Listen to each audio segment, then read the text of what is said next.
Hello and welcome to Talking Good Games. Just finished Manchester United 3, West Ham United 1 at Old Trafford. The Red Devils are into the quarter-final of the competition, but West Ham did take the lead. Gonzo, let's go to halftime. 0-0 at halftime. What were you thinking?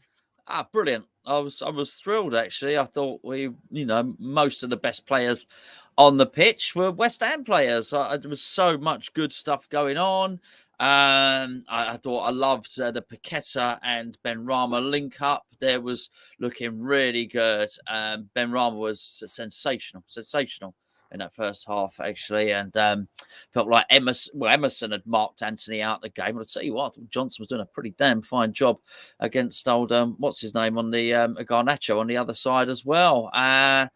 Souček was playing well. We were playing well. We were playing well. Wasted chances, of course, but despite our obvious sort of disabilities in the team, I thought it was a pretty damn fine first half performance at Old Trafford, actually. Yeah, I can't disagree. I thought we played well first half. I was more than happy with what we're seeing. Obviously, we knew it was a strong 11. In Moyes' eyes, that's the strongest 11 he could field. Jared Bowen had a bit of a knock, so that's why he did his start. So apart from that, in Moyes' eyes, that's his strongest team. But it doesn't necessarily mean it's going to translate to that on the pitch. It doesn't mean that's going to be the attitude of the team. But actually, I was really happy with what I saw in the first half. That we were pressing really well in midfield and in the attack. Souček was joining Antonio up front to press on the edge of the box for goal kicks. Created a couple of opportunities. Should have done a lot better with those. We'll get on to that and who's culpable for that as well. Defensively, I thought we were quite comfortable restricting them to long range efforts. Anthony cutting in, Garnacho cutting a couple of times as well. But all in all, I was more than pleased with what I saw in the first half from West Ham. I thought, here we go, we're good value for this. And we got our reward going. So 10 minutes into the second half with Said Benrahma, an absolute stunning goal, but should have stood. It could have been out. I mean, you'll never know. It was millimetres. We will know. Eventually, someone will find the footage, won't they? Well, what, from overhead? I need to be overhead, wouldn't it? But I mean, you know what? I think if I was a Man United fan, I'd be disappointed that was not disallowed. But I'm not Man United fan, fortunately. I say fortunately, they're in the cup. I guess they're the ones laughing, aren't they? But yeah, I thought Souček did well to do a little drag back. Don't see many of them, do we? And there wasn't. The ball looked mostly out, but only a little bit of it's got to go on the line. But I thought we got a little bit lucky there, really, truth be known. Yeah, I agree. I think it's the right thing to do, though. VAR can't conclusively say it's out. You've got to go with the on-field decision, which is what they've done. I know what you're saying. We'll never know. It looked, when there was a replay sort of later on in the half, it did look like it gone out. Souček's reaction looked like it gone out. He didn't celebrate the goal. When Benrahma scored, Souček didn't run away celebrating. He sort of sheepishly jogged over. But a stunning strike from Said Benrahma and good play by Emerson too. Really good play by Emerson when United players had gone to sleep, played to the whistle. Everybody says that, don't they? And ever since you join your kids' team, I thought he really seized on it well, actually, Emerson, and I thought he was going to put a cross in to the far post. And I think Manchester United also thought he was going to put in across the far post. He didn't, and neither did Benrahma. Collected it well. Very, very quick control. Very minimal movement as well. It's very impressive to generate that amount of curl and power when you have that minimal movement. A pure technique, actually, to control it that quickly. An excellent goal and a really deserved goal. If it's hard to say we had a front three because of Fornell's obvious limitations, but if you were going to say that he had been the absolute pick of them up to that point, with the wonderful through pass to Antonio and just the dribbles, the travel. He was giving. I think was it Dallo on that side. He was giving him all sorts of problems. And in fact, that first half, it wasn't Garnacho, it wasn't Anthony that looked like the best winger on a pitch. It was Said Benrahma. So deservedly, he put us in the lead. Yeah, I have to agree with everything you just said there. When I went on at half time, I said Benrahma's playing better tonight than he did against Nottingham Forest. And in that game, he got 2 assists, etc. But I thought tonight was really, really good. Fantastic strike. And good to see us play to the whistle. Sometimes we can be the guilty party when it comes to switching off. We went through that period when we came back after the World Cup, we kept conceding goals from flipping throw-ins. You know, we were switching. The players were just, bang, in the back of the net. So it was good to see us for once be the team that was alert, that was on it. Got a little bit lucky, but Emerson, good play. I thought their partnership tonight was really, really good, Emerson and Benrahma. And like you said, finish from Benrahma is just absolutely stunning. And there was something when it went in. I know Man U fans will disagree, but I don't really care. I thought we were worthy of our lead. I thought this is deserved. We've gone there. We've taken the game to Man United responsibly. We haven't thrown the kitchen sink at them. But if you do that, you get done. That's what Ten Hag wants you to do. He mugged off Eddie Howe last week in the press conference saying, "Oh, Newcastle are boring." So Newcastle turned up at the cup final and went at them. And Ten Hag sat there going, that bang, 2-0 Man United. Thank you very much, Eddie Howe. So Moyes got the game plan spot on. He might not have got the starting 11 spot on. We'll discuss that. In terms of the tactics, I thought it was spot on. In 55 minutes, we're 1-0 up in the FA Cup. And I'm not going to lie, I knew Grimsby were beating Southampton. I was thinking, I wonder who we're going to get in the quarterfinal. I was a bit naive. I got excited and carried away. But I don't care. I'm going to allow myself to.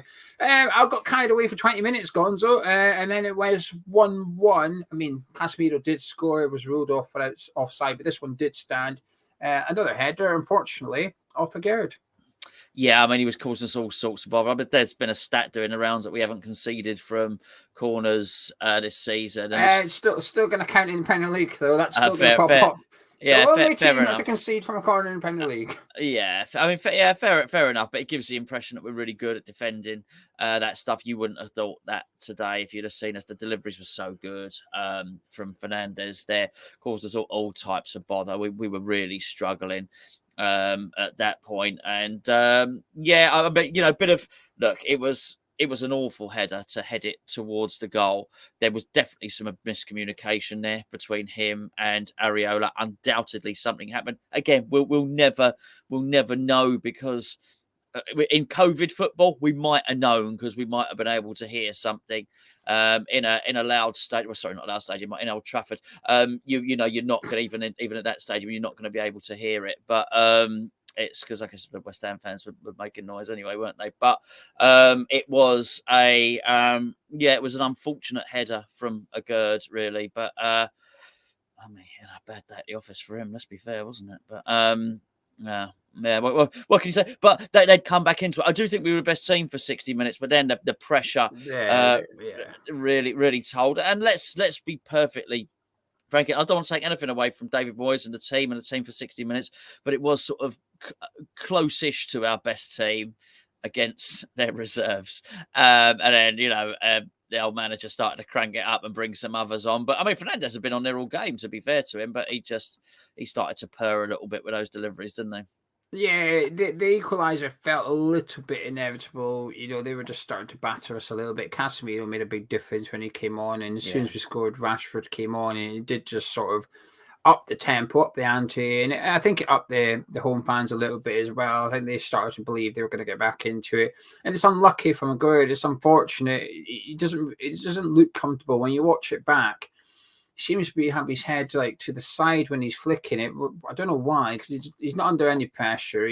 I think he's misjudged to fight the ball or something. But there's definitely a miscommunication between him and Areola to some extent. But Areola's got form for this. I've never been convinced of Areola coming from crosses like that, because I remember the European games earlier this season. He was quite doing similar things at defending corners. He'd come out and his punching wasn't always that great. And don't know if it was this season or the Europa League last season, I can't recall, but there was definitely a goal got disallowed for a foul on Areola, and it wasn't a foul. Areola was just soft, and it ended up in the back of the net, and the referee took a little bit of sympathy on him and gave the free kick to him. So Areola has been guilty of that. But before that, might have even been what led to the corner. I don't know, but there was two occasions. The first one, Fernandes dinked it over our defence for Sabitzer, and Areola got it in the end. But you could see him and Aguerd have a word with each other, and it didn't look too friendly. Then the other occasion, I think it might have been this corner, where Aguerd sort of like shielded it out, and it went out, and they were trying to get a goal kick, and the corner got given.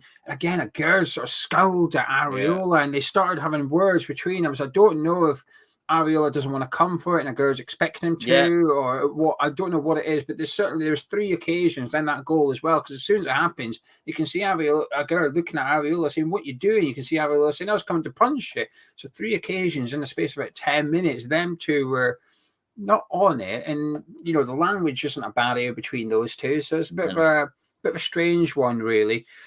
Gonzo, they got it. I call it the winner. It's the match. It was the winner. Goal I agree. I agree. Garnacho. I mean, talk about just. Oh, I felt gutted. I'll be honest with you. I felt gutted.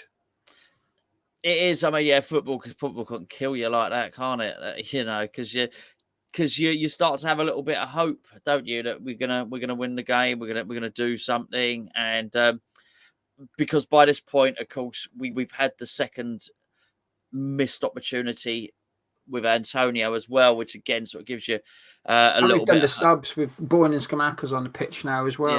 Yeah. It's So by that point, it's difficult. I mean, look, it was a terrible clearance by Gerd again, and he just looked panicked by this point, didn't he? Let's be fair, and it ended up with Garnacho, and it was I don't think anyone expected it to end up over that side of the pitch, and ordinarily it wouldn't have done, because he would have cleared it, and it would have been, if that clearance had been a normal successful clearance by Gerd, it would have gone to Benrahma or Emerson. It had been down that left wing somewhere. I think no one expected it to end up at Garnacho's feet there. I mean, he did curl it beautifully, didn't he? I mean, it was really, really good. But it's a massive shame, because he'd been marshalled so well throughout the game. And as I say, ordinarily, tactically, he wouldn't have been free there. But yeah, it was just another mistake, and then they got a bit of a lucky bouncer to go there. But I mean, the finish was brilliant. I think he curled it round Johnson, which I think possibly even Areola might have been unsighted. But I mean, it was a beautiful shape, a beautiful curl to it. I mean, it was, we're going to praise Benrahma's finish. Then Garnacho, Benrahma's was better, because Benrahma had no time and he was under pressure. Garnacho, but was still a very, very good goal.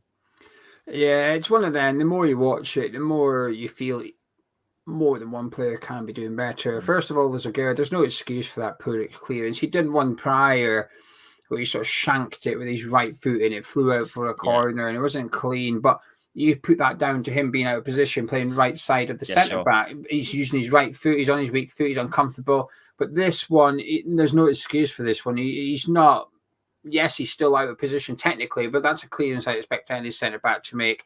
Fall to Vegas, then he blocks it. He sort of half redeems himself. And listen, 99% of the time, a player in Garnacho's position will take that down and won't score. It's just the first touch has to be perfect. The finish has to be perfect. And unfortunately for us, both were. But the more you watch it, you think, can Johnson get out a little bit quicker? Can he make his body a little bit bigger? Like you said, is he in Areola's way? From behind Garnacho, it looks like a top finish. Simple as that. You're not saving it. From behind the goal, you think, can Areola do a bit better? Could he get his hand out and try and get it? And in the end, I just decided I was over analysing it, and it was just a top class goal by Garnacho, unfortunately. But it was just gutting, because, like you said, you've got hope, you've got belief. There is 90 minutes on the clock. You feel like it's going to extra time. You've got Bowen on the pitch, you've got Scamacca on the pitch, and you think, if we get one more of those good opportunities that we've had, possibly a better probability of us scoring it, and it felt like we perhaps deserved another one of those opportunities to give us a chance to win the tie. I mean, it made it 3-1 Gonzo. I almost feel like it's a bit like the game was over at 2-1. Really, I think it just killed us all. It was, and it's just a shame that the same player was involved again, but just gave the ball away. I mean, that was dreadful, though, weren't it? It was. He doesn't know where the ball is. Really, it's between his feet. No, it's not the first time we said that. He sort of got injured. That's part of. Not, it wasn't the same, but I've seen it happen twice. One of the times he got injured against Rangers, and he's such a good player. He really is a good player. He's got a lot of credit in the bank, and he'll do a lot of good things for West Ham. He is a really good signing. But do you know what, Geo? Maybe if stuff's going to go wrong, let it all go wrong in one game.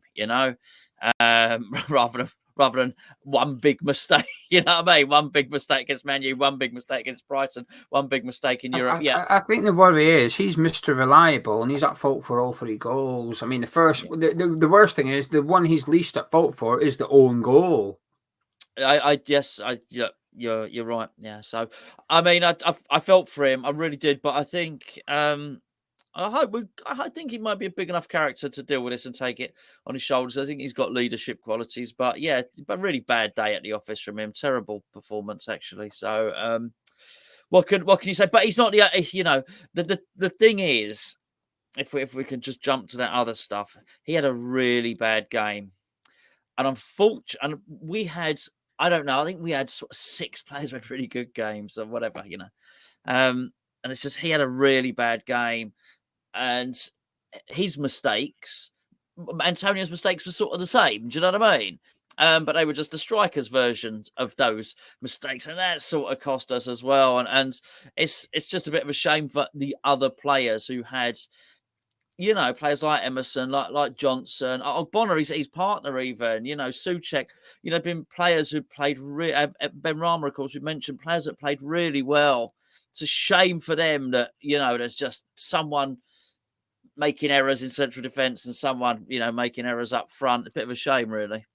Right, we're going to discuss the game in general as well as individual performances. Before we do, I just want to point in the direction of our Patreon if you fancy supporting the channel. We try and create one free video over on the Hammers Chat Forum channel and this channel every single day. That's only possible because of Patreon, even more so now than ever, because for the last month or so, you will have noticed there's been no sponsors. We've not had one footballer Manscaped.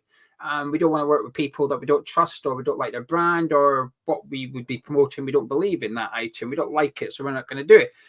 We can only keep doing these videos because of Patreon. And in return for your pledge from £3.60 per month, so £1 per week, you get additional content. Tomorrow morning, myself and Gonzo will be live doing our player ratings. Quite often when we do this, they say, how come you never mentioned this player or that player? Because on the player ratings on Patreon, we go through every single starting 11 player plus the manager, give them a rating out of 10. But it's more just to create a discussion point, and we have a little comment on each one. And it's about a 45-minute show, and that's just one of the videos we've got over there. We've got the Anton Ferdinand podcast, Patreon podcast, Hammerlytics, my opposition prediction. There's loads of content. So if you're thinking, what is it? Will I give it a try? Please do. Patreon.com/Hammerchat. Links in description below if you fancy going over there. It's the best time to join because you get charged when you join up and then again on the 1st of the month. So if you join today, you've got the whole of March until you get charged again on the 1st of April. You join 25th of March where you only got about a week till you get charged again. So it makes sense. Some things just make sense. This is one of them. And one thing that didn't, Gonzo, Antonio. It's just... It's hard. It's hard not to sit here and think if only his finishing was better in the first half and his decision making was better in the second half. It was it, wasn't it? I guess that's just going to happen. Look, he scored in the last game against Forest. I would have surrendered that one. I would have taken a 3-0, the 3-0 win against Forest, and had the taken an extra goal today. Because I do think at 2-0, they would have. 2-0, they would have struggled. The point is, as well as they played and the pressure they put on us, we did give them all their goals. And I guess, they could argue, look, our goal was sort of gifted to us through whatever, bad officiating but the clear-cut chances, the really clear-cut chances that we created, we didn't score. And that's it was a lovely ball from Benrahma through to Antonio. And just strikers score that. Strikers score those goals. That's just what they do. And at that point, he looks like somebody who only recently has been converted to a striker. He's got so much going from Antonio, but his technique really lets him down sometimes. That was one of them. I mean, the decision making was terrible. And I just wonder, there's no way he couldn't have seen those guys. Antonio actually can pick players out. In fact, he did it in the first half, but a crossover for Souček. And we've seen Antonio get assists before. He would have known the 2 other guys were running in there. And I think it was Lee Dixon on the commentary who said, look, they didn't make good positions for themselves. Maybe couldn't have squared it. By the end, when he shot, I would agree. Yeah. But there was an opportunity to give that ball early. And if you'd given that ball early, then actually you'd have had Benrahma running in. He would have, never mind one-on-one, he would have dispatched it either wide, you'd anticipate, wide of the keeper before the keeper was able to come out. And that had to go, and it had to be delivered then. And it just didn't happen. And it's not unforgivable, but not. You think, come on, mate. It's frustrating, isn't it? When you go to Old Trafford, you tend not to get many opportunities, and when you get two, which he did, and to be fair, he created the second one. He very much created himself by skinning Martinez. The thing is, I actually in the first half, I don't think he was that bad. I thought he was testing them a little bit, got Maguire in the book. The problem is that missed chance was going to completely overshadow everything good he did. He lost a few physical battles. That's fine. He's not going to win them all.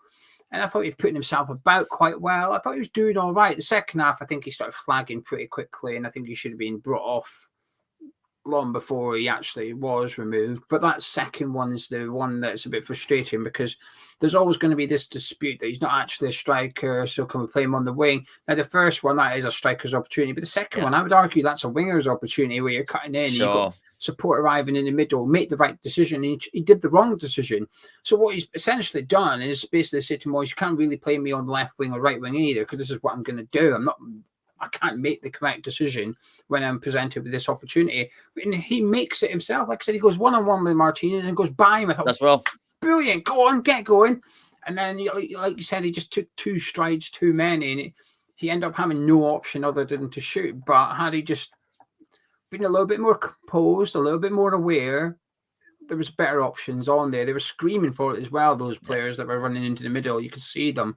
It was very, very frustrating, but it's hard not to look back at the game before Man United got the second one and just think that if only we'd taken our chances. And Antonio, unfortunately, was culpable for the two biggest ones, and Pablo Fornals as well to some extent. The first half, Emerson had that cross. He fired a cross when Fornals was stood still and didn't move, and then he turned provider. Fornals, who walloped it, half-volleyed it across the 6-yarder, but nobody was there getting on the end of it. And I think that sums up our night, Gonzo, where lots of things right, lots of hard work, lots of pressing, but just when it came to the bit that mattered in the final third, we were just lacking whatever you want to call it. We were just lacking that bit that mattered to get in the back of the net, which I think it's a tough one there. I mean, yes, you're alluding to the bit with Fornals. I think the problem is there. You've got somebody in Antonio who's not really a striker playing as the striker. You've got someone in Fornals who's not really a winger playing as a winger. And I just think the combination of both is just so much responsibility then on Benrahma, who did miraculously, really, when all things considered. And I look, I guess you could say in many respects the Fornals selection worked because he was there helping out Johnson, and by and large they kept a very good player quiet for most of the game. But it does, as I said, it surrenders our attack. It kills our attack. As I say, he is a holding wide player. That's what he is. He's not. You cannot describe Fornals as an attacker anymore. You just can't. He's not, and it just killed us a bit. I actually thought we got worse when Fornals went off, though, when Bowen came on. He wasn't good, was he? No, so I think actually, I'll be honest, I don't mind admitting this. Hell, I don't care. I wanted Fornals to come off for Bowen, and I wanted Antonio to come off for Scamacca. Yeah. But, I mean, Scamacca was only on the pitch for 5 minutes. It's hard to really read much into it, but he barely moved. And then Bowen wasn't good. I thought we got poor. Like I said, I thought we got poorer after that substitution. So perhaps Fornals was playing better than we expected. But like you said, the defensive side of it is why he performs well. And I think when he went off and Bowen came on, is it a coincidence Garnacho started to get a run at Ben Johnson? Well, possibly. Maybe it's because he was able to drop 15 yards, pick the ball up and run at Johnson, whereas he wasn't getting that opportunity before because Fornals was occupying that bit of 15-yard space in front of Johnson. There was no room for Garnacho to drop deep and get it. Whereas once Bowen came on, he was picking it up and he was going. He got that free kick. Johnson possibly should have got a booking for it, and he started causing us a little bit more bother than he was for the previous hour. But what's your final thoughts then, Gonzo, before we do man and match? Because I think we're similar. I think we've got similar thoughts. Okay, here. I mean, look, it's frustrating. It's a shame. I thought we'd give it a good crack. I really did. I think, unfortunately, when it doesn't happen, you then start to look. Start to look at who's played 90 minutes or 94 minutes ahead of the Brighton game. But you know what? The more I think about it, if that's the team who's going to play against Brighton, more or less, right? We've already discussed the tweak. So actually, if you think that maybe two of the players that were disappointed a bit, which would be obviously Antonio and Fornals there, if you think, well, actually, they won't play against Brighton, he'll bring in Bowen and he'll bring in Ings, then realistically, if he doesn't do any training, and that's just that's it, that's the training, that game against Man United with that formation, then maybe we won't be that knackered come the game. He's, we've had a fortunate draw in Europe, so he's probably thinking he can. That's the game he'll rotate in.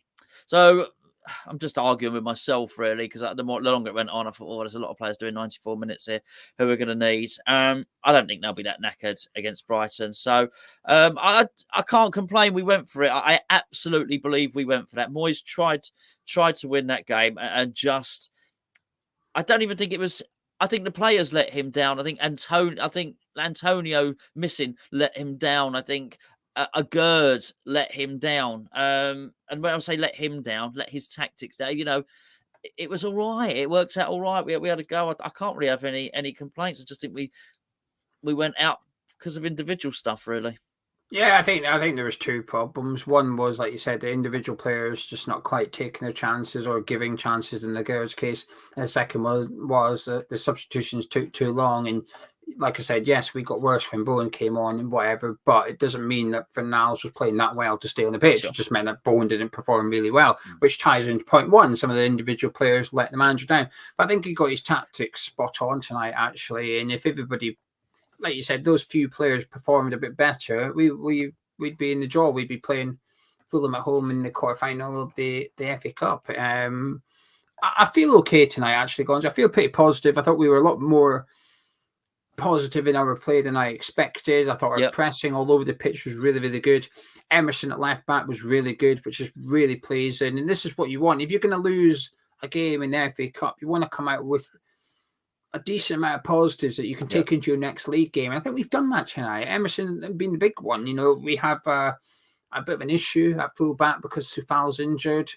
Creswell looked poor against Nottingham Forest. So what we're going to do at full back? Well, we've got our answer tonight. Ben Johnson on the right and Emerson on the left. That's our back four, for Brighton now, off the back of tonight's game.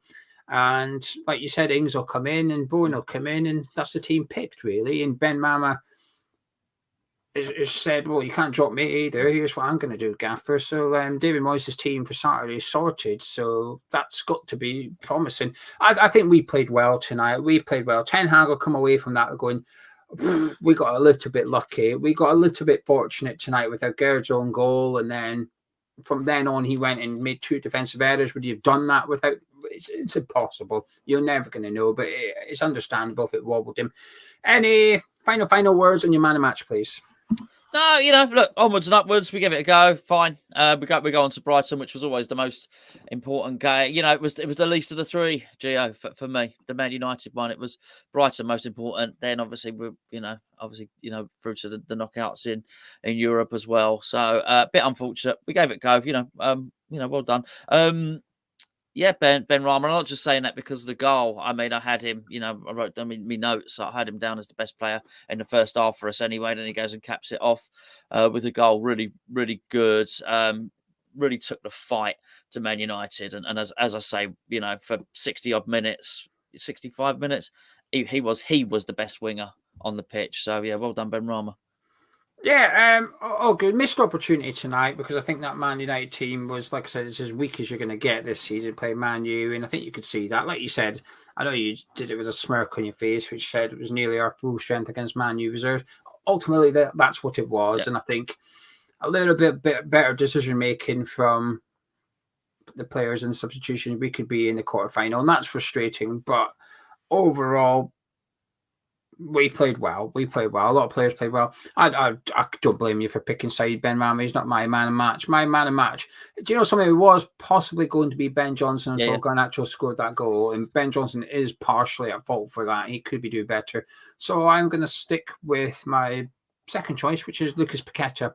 I thought that's possibly his best game in a West Ham shirt. On the ball, looked like he could play for Man United. I thought he was absolutely fantastic. His 1-2s with Emerson, with Rice, with Benrahma at one point having a shot at the edge of the box, which De Gea saved, but just a quick 1-2, trusting Benrahma, gave it and moved because he thought, oh, you're going to give it back to me. Bang, got it back. Benrahma's not always the best at returning those. He often likes to take a couple of touches. Really good play. Off the ball, I thought he was really busy.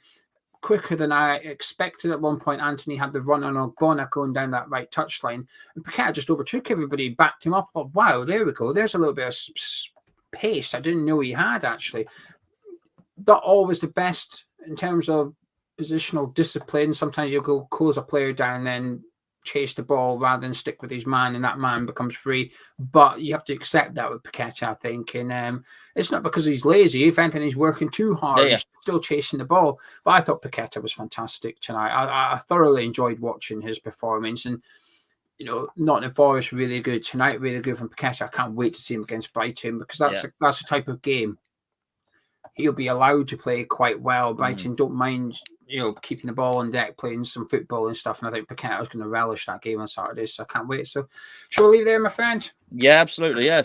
Same. If you've enjoyed this review, please do drop a like on it by clicking the thumbs up. Helps the channel out. Subscribe if you're new to Hammer's channel. Like I said, if you fancy checking out our third channel, which is over on Patreon, it's patreon.com/Hammer's chat. Links in description and the pinned comments. Much support. All the support is muchly appreciated. We've had 4 people join Patreon today. It genuinely makes a huge difference. Myself and Gonzo. Well, if you're on Patreon, we'll see you tomorrow morning for the player ratings. Catch you in a bit.